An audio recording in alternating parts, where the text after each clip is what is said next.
What is up? This is your LA in a minute, and I'm here not to talk about the park itself, but because I heard in 1863 there was a curse put on this land.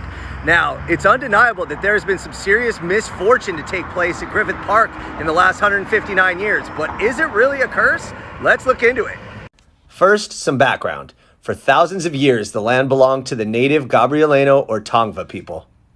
In 1776, Spanish explorer Juan Bautista de Anza led a group of conquerors on a journey from Mexico to what would become San Francisco, which led them to pass through and camp in what is now Griffith Park.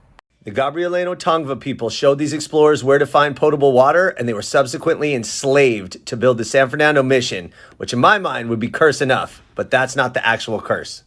In 1787, one of the soldiers in De Anza's caravan, Jose Vicente Feliz, was granted over 6,000 acres from the Spanish government. This parcel of land was turned into ranch land for Feliz's family, and he called the land Rancho Feliz. Jose Feliz's son, Don Antonio Feliz, inherited the ranch in 1816 and lived there with his niece Petronilla until he was on his deathbed in 1863. While on his deathbed, he was tricked into signing over the Rancho Feliz land to a local politician named Antonio Coronel. When Petronilla learned what happened, she cursed Coronel and the land that he'd stolen.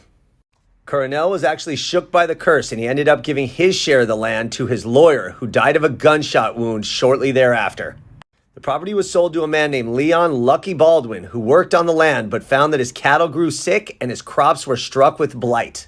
Running out of money, Baldwin sold the land to the man who would become the park's namesake, Griffith J. Griffith. Griffith wanted to raise ostriches on the land. However, that didn't work out, and he shut down the ranch just 4 years later.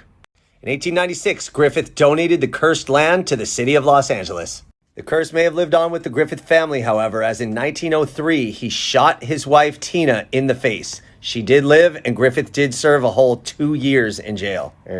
Once in public hands, the curse receded for a while, but in 1933, 29 civilian conservation corps workers died in a wildfire. The curse continued in 1976 with the death of a young couple who were crushed by a falling tree while making love on a picnic table. In 2012, a severed head was found on one of the park's hiking trails. In 2016, hikers found a human skull partially buried, and investigators determined that the skull had been in the park for at least a year. In 2019, park rangers found human remains wrapped in a blanket behind some brush. To this day, many hikers and park visitors swear they've encountered ghosts of those who have died in the park late at night. Whether it's all part of Petronilla Feliz's curse or a long series of unfortunate events, the park remains a place of mystery. But odds are you'll never see Griffith Park the same way again. All right, LA, it's been a minute.